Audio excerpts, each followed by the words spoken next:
Caríssimas e caríssimos acadêmicos de Engenharia Civil da PUC Goiás, é com satisfação que venho aqui dar algumas orientações sobre o ENAD e vou fazê-lo baseando-me nos últimos exames, em especial o anterior de 2008, em 3 abordagens a saber: como o exame é estruturado, a distribuição dos conteúdos solicitados em consonância com as diretrizes curriculares, o grau de dificuldade e as dicas de como responder às questões. O ENAD em partes.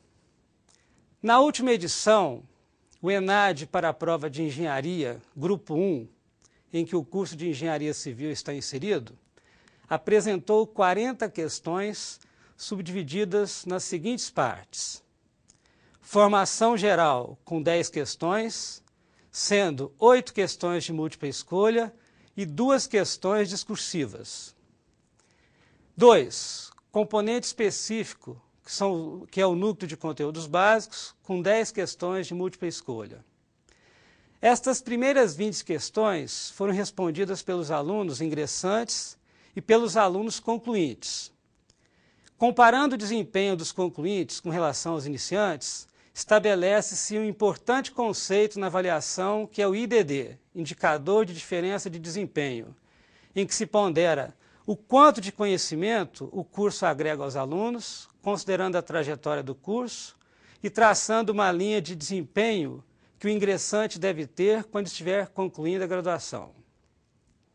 3. Componente específico, núcleo de conteúdos profissionalizantes específicos do Grupo 1. Também 10 questões de múltipla escolha. E 4º componente específico são os conteúdos profissionalizantes específicos de cada curso do Grupo 1. No caso, Engenharia Civil, 7 questões de múltipla escolha e 3 questões discursivas. No final, tem 9 questões de múltipla escolha a respeito da percepção da prova, e essas questões não são computadas na nota final. Há um caderno de respostas em que o aluno marca as respostas das questões de múltipla escolha, bem como escreve a caneta esferográfica de tinta preta nos espaços específicos a resolução das questões discursivas, cujos rascunhos podem ser desenvolvidos no caderno de questões, também em local específico. Com relação aos conteúdos solicitados, antes da resolução das diretrizes curriculares para os cursos de engenharia, não se sabia ao certo o que seria exigido com relação aos conteúdos. No entanto, após a homologação desta resolução em 2002, nota-se claramente nos ENADs de 2005 e 2008 que a prova abrange quase que rigorosamente as recomendações para a formação geral e de conteúdos específicos básicos.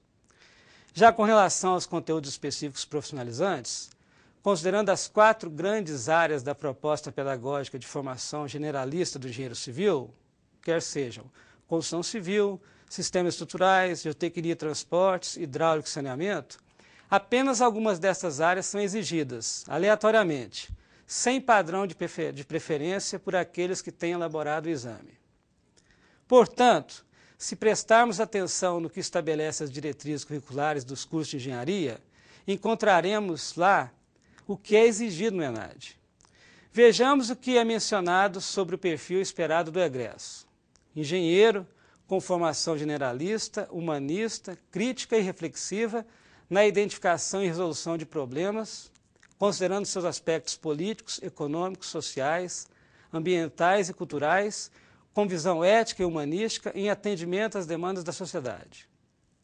Logo em seguida, quando as diretrizes estabelecem o núcleo de conteúdos básicos, cerca de 30% da carga horária mínima, encontramos o seguinte rol de 15 matérias.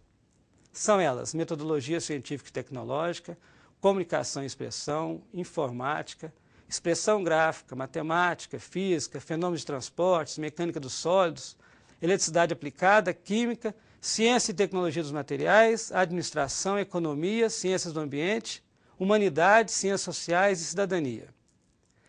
Ao percorrermos as questões do ENAD de 2008, as 10 primeiras sobre formação geral exigiram do aluno capacidade de interpretação de textos nas áreas de literatura, sustentabilidade, cidadania, interpretação de obras de arte clássicas, correlação entre imagens e situações da conjuntura socioeconômica e política. Especificamente nas áreas de exatas, apenas 2 questões, uma sobre porcentagem e outra sobre interpretação de gráficos. Esta parte do exame se encerra com 2 pequenas redações, de 8 a 10 linhas, cujos temas foram Direitos Humanos e Educação Brasileira, Ensino Médio. Nas 10 questões seguintes, sobre conteúdos básicos, tenta-se abranger as 15 matérias elencadas pelas diretrizes citadas anteriormente. Para vocês terem uma ideia, no ano de 2008, as questões foram sobre expressão gráfica, metodologia científica, física, economia, ciências do ambiente, eletricidade, fenômenos de transporte, mecânica dos sólidos e informática, no caso, algoritmos estruturados. Acompanhando as questões sobre núcleos profissionalizantes, específicos para todas as engenharias do Grupo 1, não há surpresas, porque estes conteúdos também estão relacionados nas diretrizes.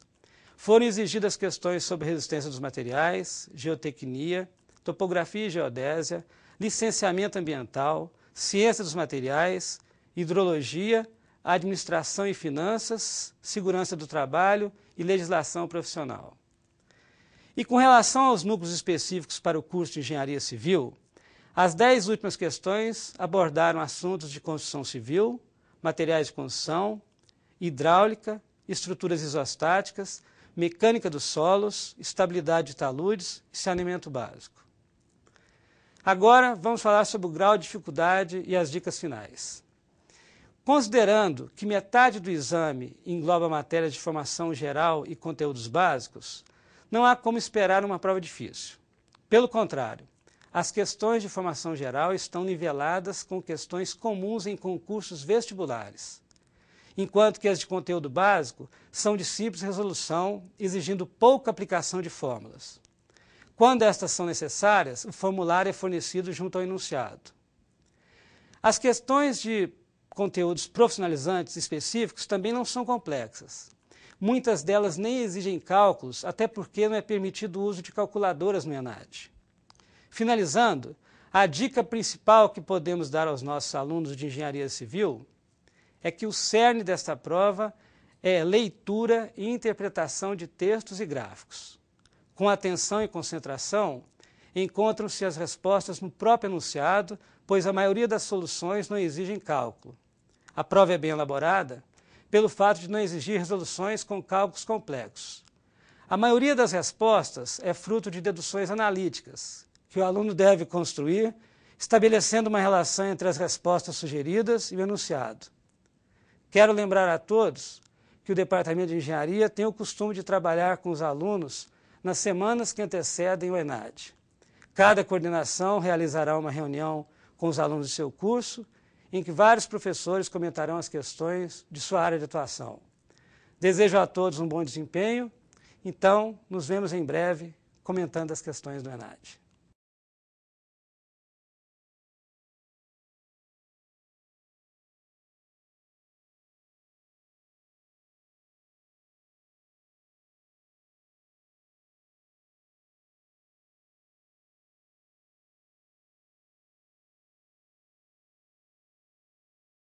Prezado, prezada estudante da PUC Goiás. Como é do seu conhecimento, ao final do curso superior, os estudantes brasileiros participam do Exame Nacional de Avaliação de Desempenho dos Estudantes, o ENAD, que integra o Sistema Nacional de Avaliação da Educação Superior, SINAES. O ENAD tem por objetivo medir o conhecimento dos alunos dos cursos de graduação, a partir do estabelecido nas diretrizes curriculares nacionais em termos de conteúdo, habilidades e competências necessárias ao aprofundamento da formação geral e específica. Também avalia o nível de atualização dos estudantes com relação à realidade brasileira e mundial. O resultado do ENAD é um indicador utilizado para definir políticas públicas para a educação. Portanto, esforçar-se para realizar uma boa prova é uma demonstração de compromisso social com os colegas que permanecem no curso, com aqueles que virão e com a sociedade, que se beneficiará da excelência de sua formação. É fundamental que você tenha consciência da importância dessa avaliação, pois sua não realização o impedirá de colar grau e, consequentemente, de receber seu diploma. Antes da prova do ENAD, a ser realizada no dia 6 de novembro, você preencherá o questionário do estudante, que coletará informações sobre o seu perfil socioeconômico e sobre as suas opiniões sobre seu curso e sua instituição de ensino. Após a prova, você também receberá um questionário de impressões sobre o formato e as abordagens dos conteúdos da prova. Estes dois questionários, questionário do estudante e questionário de impressões, serão preenchidos eletronicamente. Sabemos que um bom conceito obtido pelo curso no ENAD é resultado direto do empenho dos alunos na melhor resolução possível da prova. Ter um diploma de um curso bem conceituado significa melhor aceitação no mercado de trabalho e maior oportunidade de construir uma carreira de sucesso e demonstrar o orgulho de ter um diploma com a chancela da PUC Goiás.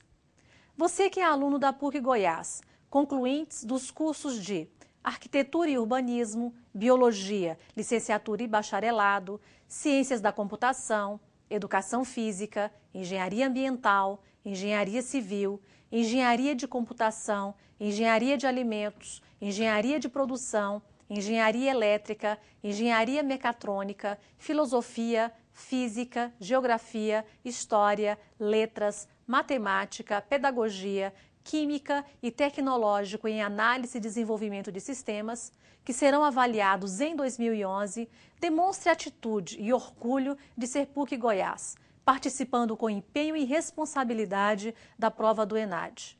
Desejo a você muito êxito na prova e que você possa, juntamente com seus colegas, se preparar nas disciplinas que está cursando e também por meio das atividades planejadas pelo seu departamento e pela Prograde. Em nossa página do ENAD, estaremos recebendo vídeos que registrem esta preparação. Nos envie, pois queremos saber do seu projeto de estudo.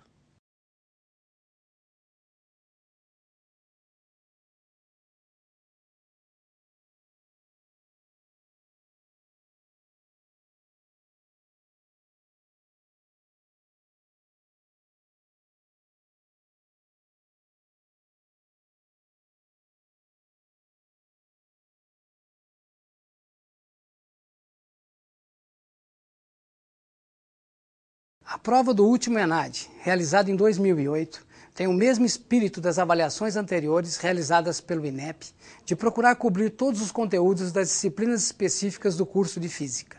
As questões concentram-se principalmente nos conteúdos de mecânica, termodinâmica, eletromagnetismo e física moderna. Dentro dos conteúdos da mecânica, destacamos as leis de conservação da energia e do momento linear, e também a análise de gráficos do movimento uniformemente acelerado. Aliás, este último tópico, análise de gráficos, tem sido explorado praticamente por toda a prova em questões que abrangem todos os conteúdos. Problemas envolvendo a primeira e a segunda lei da termodinâmica, trocas de calor e a teoria cinética dos gases foram cobrados tanto nas questões do núcleo comum como nas questões discursivas exclusivas para o curso de licenciatura em Física. Certamente esses temas estarão presentes na prova deste ano, com destaque especial para os tópicos de máquinas térmicas e trocas de calor. Com relação ao eletromagnetismo, as questões envolviam principalmente conceitos relacionados com as 4 equações de Maxwell e algumas aplicações simples dessas equações. Dentro desta área do conhecimento, recomendamos também o estudo da natureza e propagação das ondas eletromagnéticas que foram cobradas nos exames passados e deverão estar presentes em questões do ENAD 2011. Não podemos nos esquecer aí da óptica física e da óptica geométrica. Também foi cobrado no último exame circuitos simples de resistências e pilhas. Fica então a sugestão de estudo da lei de Ohm e das potências fornecidas e dissipadas em circuitos resistivos de corrente contínua. Finalmente, no conteúdo Física Moderna, as questões envolveram temas como física quântica e a teoria da relatividade. Sobre esse assunto, as questões concentraram-se em abordagens conceituais sobre a dilatação do tempo e a contração do espaço. Recomendamos também o estudo da lei da conservação da energia relativística. Em física quântica, destacamos em primeiro lugar o efeito fotoelétrico. Este tópico em particular tem sido muito explorado nos últimos exames. Em segundo lugar, vem o item modelos atômicos. Aqui recomenda-se um estudo detalhado do modelo de Bohr e do modelo de Rutherford, que este ano completa 100 anos de idade. Sobre o problema da radiação de corpo negro, destacamos o postulado de Planck da quantização da energia dos osciladores da cavidade ressonante e as leis do deslocamento de Wien e de Stefan. Como vocês podem ver, a prova é bem elaborada e envolve todos os conteúdos específicos do curso de Física. Sugerimos que vocês deem uma estudada nesses conteúdos e não se esqueçam de dar uma olhada nas recomendações dos PCN para a escolha dos livros didáticos e as orientações para a elaboração dos currículos das escolas. Nos encontros que faremos, pretendemos resolver os ENADs de 2005 e 2008 e aproveitarmos esse momento especial para reforçarmos nossos conhecimentos dos conceitos de física. Muito obrigado e brevemente nos encontraremos para discutir esses assuntos.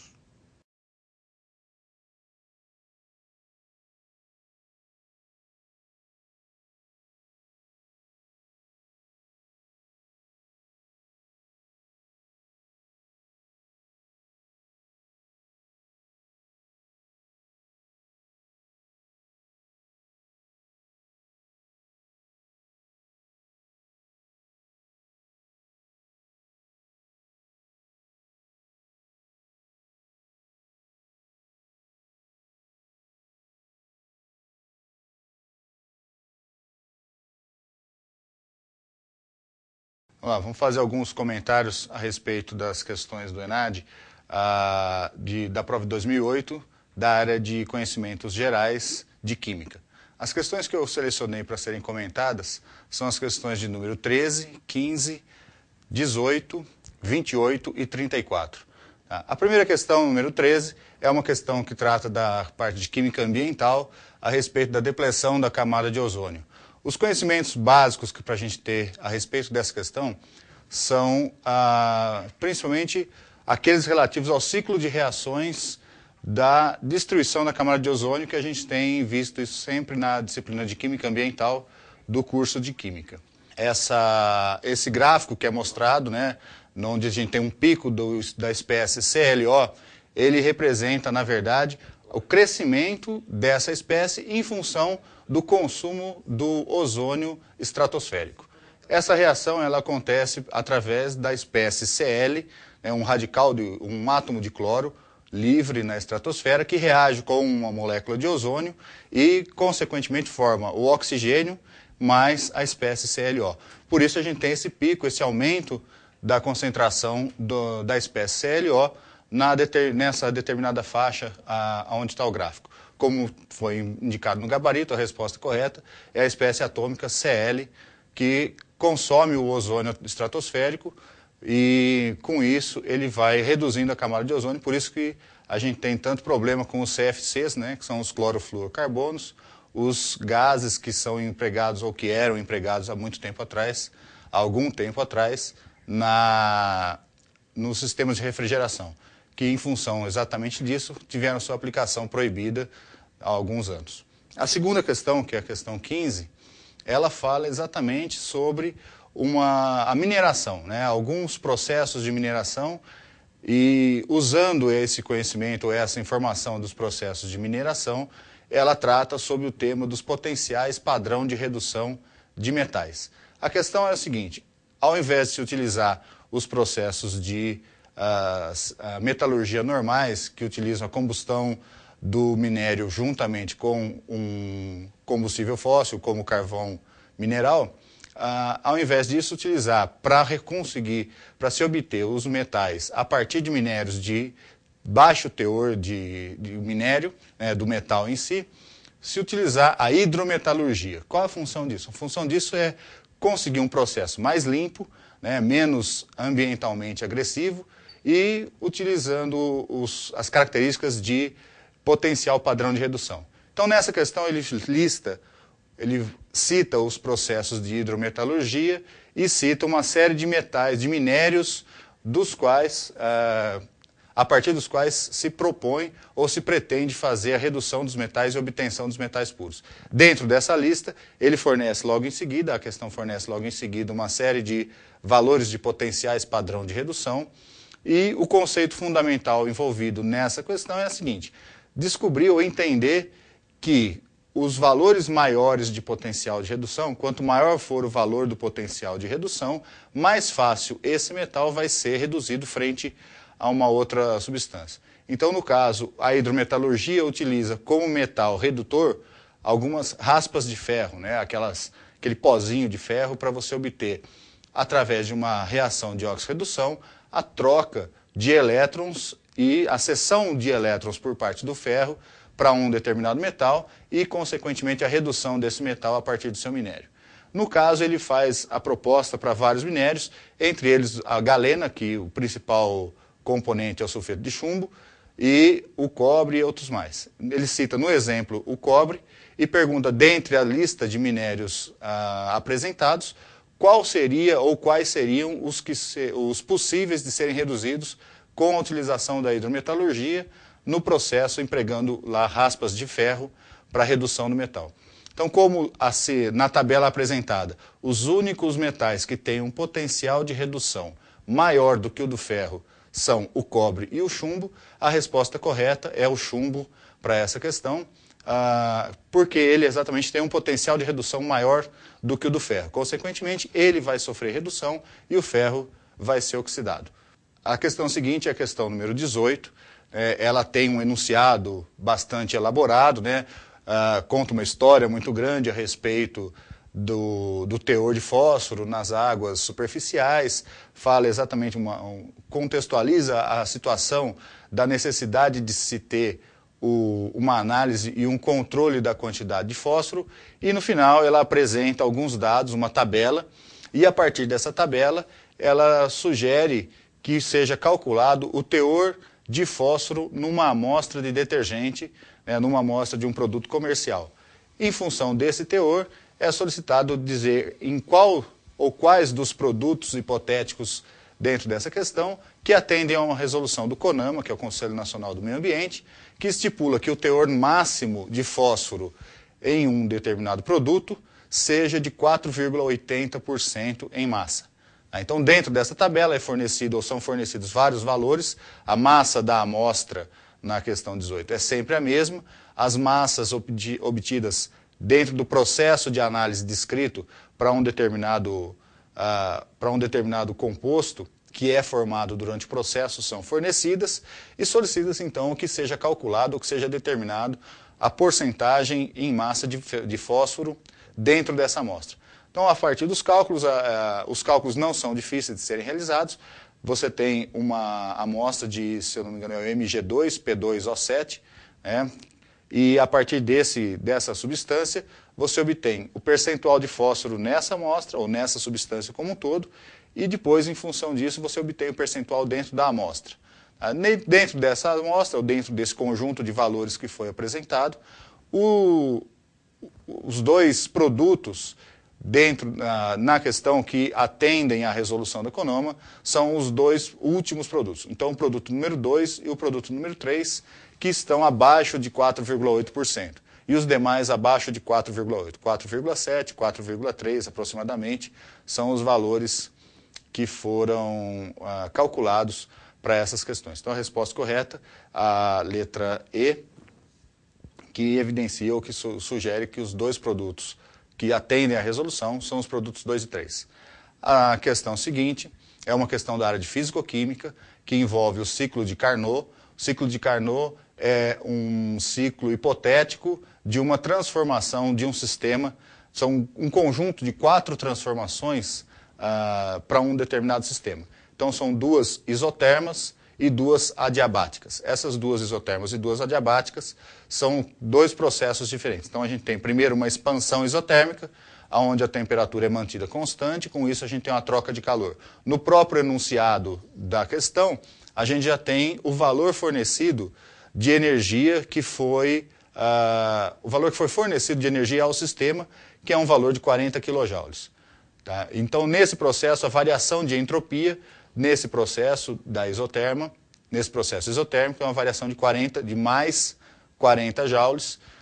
Depois a gente tem uma adiabática. A adiabática é uma transformação na qual não ocorre troca de calor, Consequentemente, se não há troca de calor, a entropia que é dada pela variação da quantidade de calor em função da temperatura, como não há troca de calor, a variação no processo adiabático é sempre, a variação de entropia no processo adiabático é sempre zero.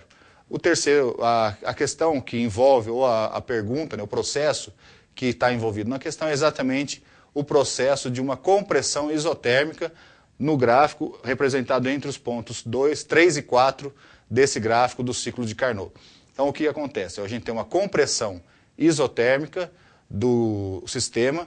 Nessa compressão isotérmica, como a gente tem uma redução do volume a uma temperatura um pouco menor, né, do que a primeira adiabática, do que a primeira isoterma, a gente tem uma diminuição do valor de entropia. Toda redução de volume é acompanhada de uma redução da entropia do sistema.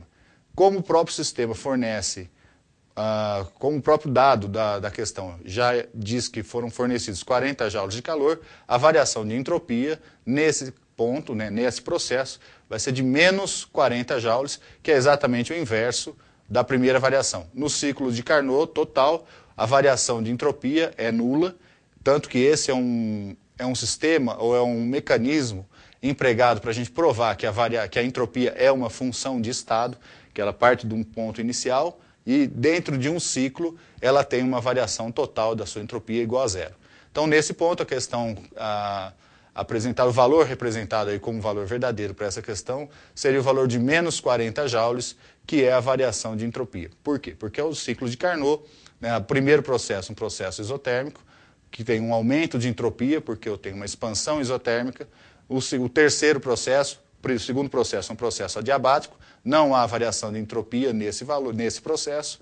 O terceiro processo é um processo isotérmico, uma compressão isotérmica.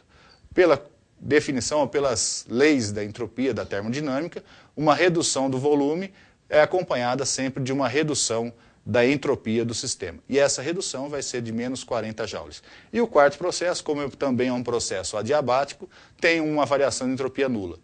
Na soma de todos os processos, a variação total da entropia é nula, o que pode gerar uma certa confusão, né, com a letra C da questão, que apresenta um valor de zero para a entropia. Se a questão fosse calcular ou determinar qual é a variação total de entropia do sistema, seria sem problema. O valor é zero, ciclo de Carnot, sempre a variação de entropia total é nula. Como no caso ele pede especificamente na etapa 3, que é entre os pontos 3 e 4 do meu gráfico, a variação de entropia vai ser de menos 40 joules para esse processo. E a última questão que vai ser comentada dessa prova é uma questão que também envolve alguns conceitos de química ambiental e basicamente é uma questão de cálculo estequiométrico, porque ela fala sobre o teor de oxigênio de um corpo de água, e esse teor de oxigênio são apresentadas 5 argumentações de pessoas diferentes na questão a respeito da quantidade de oxigênio que está presente nessa água. A questão correta, a resposta correta seria da quarta pessoa, né, do quarto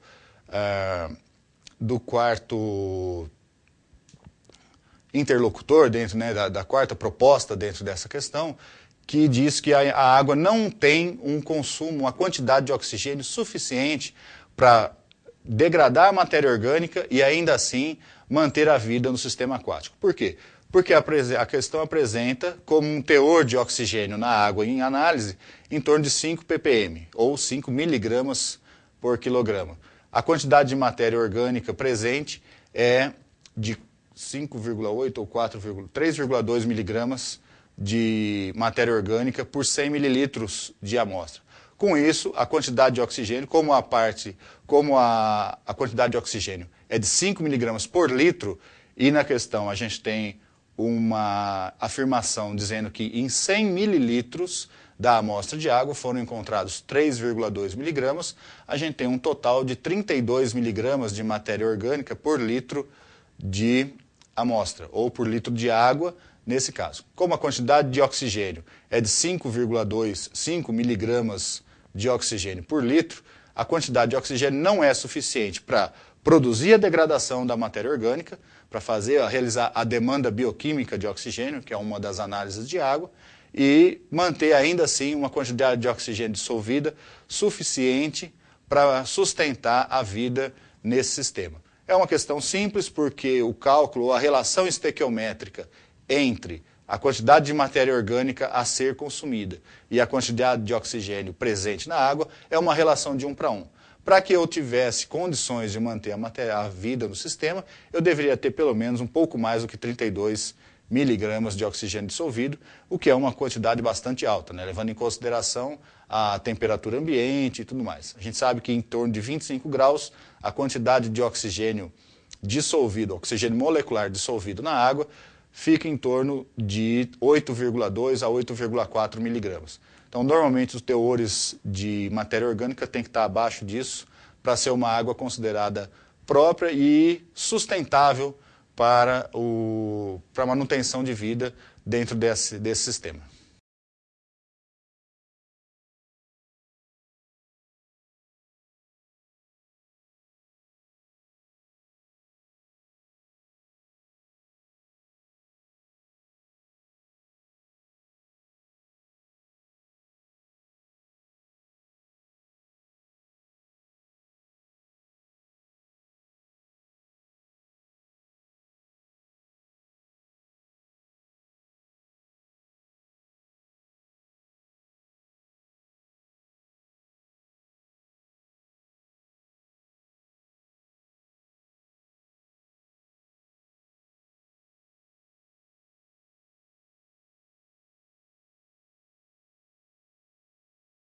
Aborda as questões previstas nos parâmetros curriculares nacionais. É necessário, para tanto, uma releitura da LDB de 96 e dos parâmetros curriculares de 99, PCN+, de 2002 e das orientações curriculares para o ensino médio de 2006, específico da área de ciências da natureza, matemática e suas tecnologias.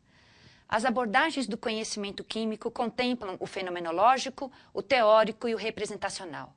Lembrando que o ensino é uma permanente busca da articulação desses 3 parâmetros, sempre com uma visão atualizada, contemplando as concepções da química como ciência, sua historicidade e suas implicações sociais. Para um bom desempenho no ENAD, é necessário uma releitura crítica dos documentos referentes ao ensino médio, trabalhados nas diferentes disciplinas cursadas, fazer uma boa leitura dos quadros 1 e 2 que se encontram nas orientações curriculares de 2006, lembrando que estamos na busca de uma formação integral e integradora. Uma recomendação final é a leitura de alguns títulos, como A Construção do Pensamento e da Linguagem, de Vygotsky, também Educação no Ensino de Química, do professor Áticos Chassot, Ensino de Química em Foco, organizado pelos professores Wildson e Otávio Maldaner, além de Bacharelaria Química no Ensino e na Pesquisa, publicado pela professora Letícia Parente.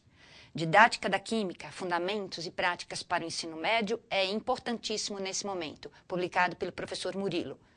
Outra recomendação é a elaboração de resenhas críticas de diferentes artigos para serem discutidos com seus professores. Da Química Nova na Escola, nós destacamos conceitos científicos em destaque, inclusive citado nas orientações curriculares de 2006, Química e Sociedade, Atualidades em Química e, na revista Química Nova, a seção Educação.